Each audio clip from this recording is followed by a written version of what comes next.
14-4-4 പെട്ടി എങ്ങനെ 2 തട്ടായിട്ട് ഉപയോഗിക്കാം എന്നാണ് നമ്മളിവിടെ നോക്കുന്നത്. അപ്പോൾ നോക്കിയേ, ഒരു പെട്ടി, അടുത്തത്, രണ്ടിനും 2 മേൽപ്പലകൾ. അതിൽ അടിയിലത്തേൻ്റെ മേൽപ്പലയ്ക്ക് ഒരു കട്ട ഇങ്ങനെ വെച്ചിട്ടുണ്ട്, എന്നിട്ടാണ് തുളച്ചിട്ടുള്ളത്. അപ്പോൾ അത് വെച്ചാൽ റാണി കുത്തനെ കയറി ഇറങ്ങുകയും ചെയ്യില്ല എന്നുള്ളൊരു കാര്യം അറിയാമല്ലോ. നമ്മൾ കെണിക്കൂട് വയ്ക്കുമ്പോൾ ശരിക്കും കുത്തനെ താഴേക്കാണെങ്കിൽ റാണി ഇറങ്ങി വരാറില്ല, കുത്തനെ മുകളിലേക്കാണെങ്കിൽ റാണി കയറാറുമില്ല. അപ്പോൾ ആ ഒരു അതനുസരിച്ചാണ് ഇത് ചെയ്തിട്ടുള്ളത്. അപ്പോൾ ഇത് ഇങ്ങനെ അടച്ചു. അടുത്ത പെട്ടി അതിനൊരു ദ്വാരം ഇട്ടിട്ടുണ്ട് ഇതിന് കണക്കായിട്ട്, അതിൻ്റെ മുകളിൽ വെച്ച് സെറ്റാക്കി. ഇതിന് ഒരു പലകയും. അപ്പോൾ ഇതിൻ്റെ പ്രവേശന ദ്വാരം എന്ന് പറയുന്നത് അടിയിലാണ്. ഈ മൂലയ്ക്കാണ് നമ്മൾ തുളച്ചിട്ടുള്ളത്.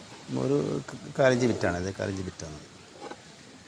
ഈ മൂലയ്ക്ക് തുളയ്ക്കാൻ കാരണം എന്ന് വെച്ച് കഴിഞ്ഞാൽ, ഇപ്പോൾ താഴേന്ന് ഈച്ച മുകളിലേക്ക് അല്ലെങ്കിൽ മുകളിൽ താഴേക്ക് വേണമെങ്കിൽ കാല് കെട്ടി കയറുന്നത്, ഇതിനോട് കാല് കെട്ടി കയറുന്നത്. അപ്പോൾ നടുക്കൊക്കെ തുളച്ച് കഴിഞ്ഞാൽ കാല് കെട്ടി കയറാനുള്ളൊരു ബുദ്ധിമുട്ടുണ്ടാവും. അതുകൊണ്ടാണ് ഒരു മൂലയ്ക്ക് തുളച്ചത്. അതാണ് വിജയകരമായിട്ട് കാണുന്നത്. അപ്പോൾ ഇതിനകത്തിനി എവിടെയാണ് ഈ മുട്ടയും റാണിയൊക്കെ വേണ്ടത്? നേരത്തെ ആയിട്ട് വീഡിയോയ്ക്കകത്ത് കണ്ടല്ലോ, അടിയിലാണ് മുട്ടയും പൂമ്പൊടിയും വെച്ച് കൊടുത്തത്, തേനും വെച്ച് കൊടുത്തത്. ഈ ഭാഗം ഫുള്ളായിട്ട് നിറഞ്ഞു കഴിഞ്ഞപ്പോഴാണ്, അന്ന് ആദ്യം ഒരു ഇത് അടച്ചു വെച്ചേക്കുമായിരുന്നു കേട്ടോ, ഇപ്പോൾ ദ്വാരം അടച്ചായിരുന്നു. നിറഞ്ഞു കഴിഞ്ഞപ്പോഴാണ് സ്വാഭാവികം തനിച്ച് തുറന്നിട്ട് ഈ സീസണിൽ അവർ മുകളിലേക്ക് കയറി തേൻ വെച്ചത്. ആ തേൻ എടുത്തിട്ട് കണ്ടില്ല, 2 ആഴ്ചയായി അവർ മുകളിൽ. അപ്പോൾ വീണ്ടും പണി തുടങ്ങി ക്ലീനാക്കിയ ശേഷം. ഇനി മറിച്ച് മറ്റൊരു കാര്യം പറയാനുള്ളത് വെച്ച് കഴിഞ്ഞാൽ, നമുക്കിവിടെ താഴത്തെ തട്ടിൽ വരെ മുകളിൽ ഈ തട്ടിൽ മുട്ടയും പൂമ്പൊടിയും വയ്ക്കാം. അതോടൊപ്പം തന്നെ തേൻ്റെ ഒരു കട്ട താഴെ ഇവിടെയും വെച്ച് കൊടുക്കുക. അപ്പോൾ ഈച്ചകൾ ശരിക്കും പോകേണ്ടത് ഏത് വഴിയാണ്? ഈ മൂലക്കൂടെ ഇറങ്ങി ഇവിടെ വന്ന് ഈ തേൻ്റെ അടുത്തോട്ട് വന്നിട്ട് ഇങ്ങനെ പോകേണ്ടത്. അപ്പോൾ തേനോട് സെൻസ് ചെയ്യും. സ്വാഭാവികമായിട്ടും ഈച്ചയുടെ സ്വഭാവം അറിയാം, നമുക്കറിയാലോ. എവിടെയാണോ മുട്ട വയ്ക്കുന്നത് അവിടെ മുട്ടയിടും, എവിടെയാണോ പൂമ്പൊടി വയ്ക്കുന്നത് അവിടെ പൂമ്പൊടി വയ്ക്കും, എവിടെയാണോ തേൻ വയ്ക്കുന്നത് അവിടെ തേൻ വയ്ക്കും. അങ്ങനെയാണ് ഇവിടെ മുട്ട പൂമ്പൊടി തേൻ നമ്മൾ കാണുന്നത് നമ്മൾ വെച്ച് കൊടുക്കുന്നത്.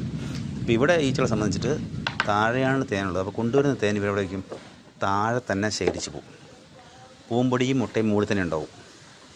അപ്പോൾ താഴെ നിറഞ്ഞിട്ട് മുകളിലേക്ക് കയറാൻ വേണ്ടി കാത്തിക്കേണ്ട ആവശ്യമില്ല. വേറെ മുകളിൽ നിറഞ്ഞിട്ട് താഴേക്ക് ഇറങ്ങാനുള്ള ആവശ്യവും വരുന്നില്ല. താഴെ തന്നെ ഓൾറെഡി വെച്ച് പോകും. നമുക്ക് ഒന്നുകൂടി സൗകര്യം ഇങ്ങനെ മുകളിൽ വെക്കുന്നതാണെന്നാണ് എൻ്റെ അഭിപ്രായം. ഇത് എൻ്റെ ഒരു ആശയമല്ല കേട്ടോ. ഇത്തരം